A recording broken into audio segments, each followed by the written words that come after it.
have just been listening to General Montgomery Smith, commanding the state militia at Trenton. In the meantime, further details of the catastrophe at Grover's Mill are coming in. The strange creatures, after unleashing their deadly assault, crawled back in their pit and made no attempt to prevent the efforts of the firemen to recover the bodies and extinguish the fire.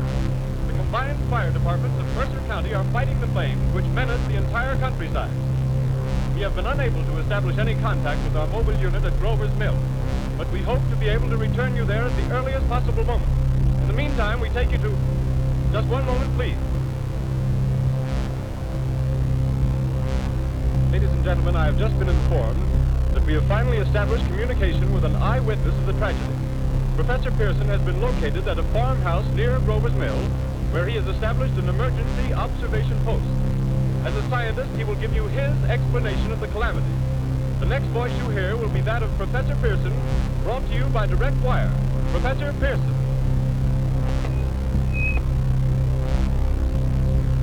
Of the creatures in the rocket cylinder at Grover's Mill, I can give you no authoritative information, either as to their nature, their origin, or their purposes here on Earth. Of their destructive instrument, I might venture some conjectural explanation. One of a better term, I shall refer to the mysterious weapon as a heat ray. Also evident that these creatures have scientific knowledge far in advance of our own. It's my guess that in some way they are able to generate an intense heat in a chamber of practically absolute non-conductivity. This intense heat they project in a parallel beam against any object they choose by means of a polished parabolic mirror of unknown composition. Much as the mirror of a lighthouse projects a beam of light. And that is my conjecture of the origin of the heat ray. Thank you, Professor Pearson. Ladies and gentlemen, here is the bulletin from Trenton. It is a brief statement informing us that the charred body of Carl Phillips has been identified in the Trenton hospital. Now here's another bulletin from Washington, D.C. The Office of the Director of the National Red Cross reports 10 units of Red Cross emergency workers have been assigned to the headquarters of the state militia, stationed outside of Grover's Mill, New Jersey. Here's a bulletin from State Police, Princeton Junction. The fires at Grover's Mill and vicinity are now under control. Scouts report all quiet in the pit, and there is no sign of life appearing from the mouth of the cylinder. Now, ladies and gentlemen, we have a special statement from Mr. Harry McDonald, Vice President in charge of operations. We have received a request from the state militia of Trenton to place at their disposal our entire broadcasting facilities. In view of the gravity of the situation, believing that radio has a responsibility to serve in the public interest at all times, we are turning over our facilities to the state militia at Trenton. We take you now to the field headquarters of the state militia near Grover's Mill, New Jersey. Captain Lansing of the Signal Corps, attached to the state militia, now engaged in military operations in the vicinity of Grover's Mill. The situation arising from the reported presence of certain individuals of unidentified nature is now under control.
of our duties, each and every one of us, so that we may confront this destructive adversary with a nation united, courageous, and consecrated to the preservation of human supremacy on this earth.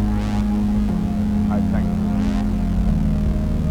You have just heard the Secretary of the Interior speaking from Washington. Bulletins too numerous to read are piling up from the news here. We're informed that the central portion of New Jersey is blacked out for radio communication due to the effect of the heat ray upon power lines and electrical equipment. Here's a special bulletin from New York. Cables have been received from English, French, and German scientific bodies offering assistance. Astronomers report continued gas outbursts at regular intervals on the planet Mars. The majority voiced the opinion that the enemy will be reinforced by additional rocket machines. There have been several attempts made to locate Professor Pearson at Princeton, who has observed Martians at close range. It is feared he was lost in a recent battle. Langham Field, Virginia.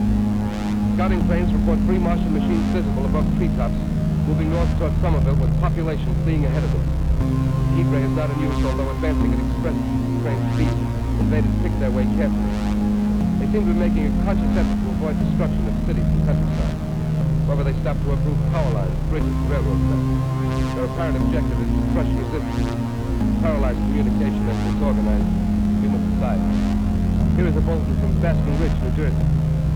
Moon hunters have stumbled on a second cylinder similar to the first, embedded in the great swamp 20 miles south of Morristown.